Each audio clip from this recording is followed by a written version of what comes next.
ملک شام کی طرف آپ نے پہلا سفر کس کے ساتھ کیا اور کتنی عمر میں؟ ملک شام کی طرف آپ نے پہلا سفر اپنے چچا حضرت خواجہ ابو طالب کے ساتھ 12 سال کی عمر میں کیا۔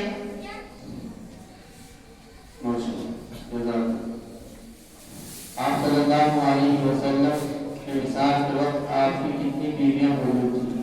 آپ صلی اللہ علیہ وسلم کے وصال کے وقت آپ کی 9 بیویاں موجود تھیں۔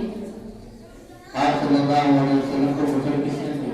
آپ صلی اللہ علیہ وسلم کو غسل حضرت علی رضی اللہ تعالیٰ عنہ نے دیا۔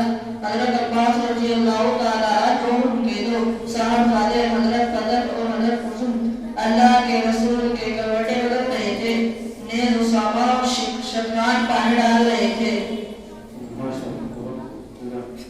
السلام علیکم ورحمۃ اللہ وبرکاتہ۔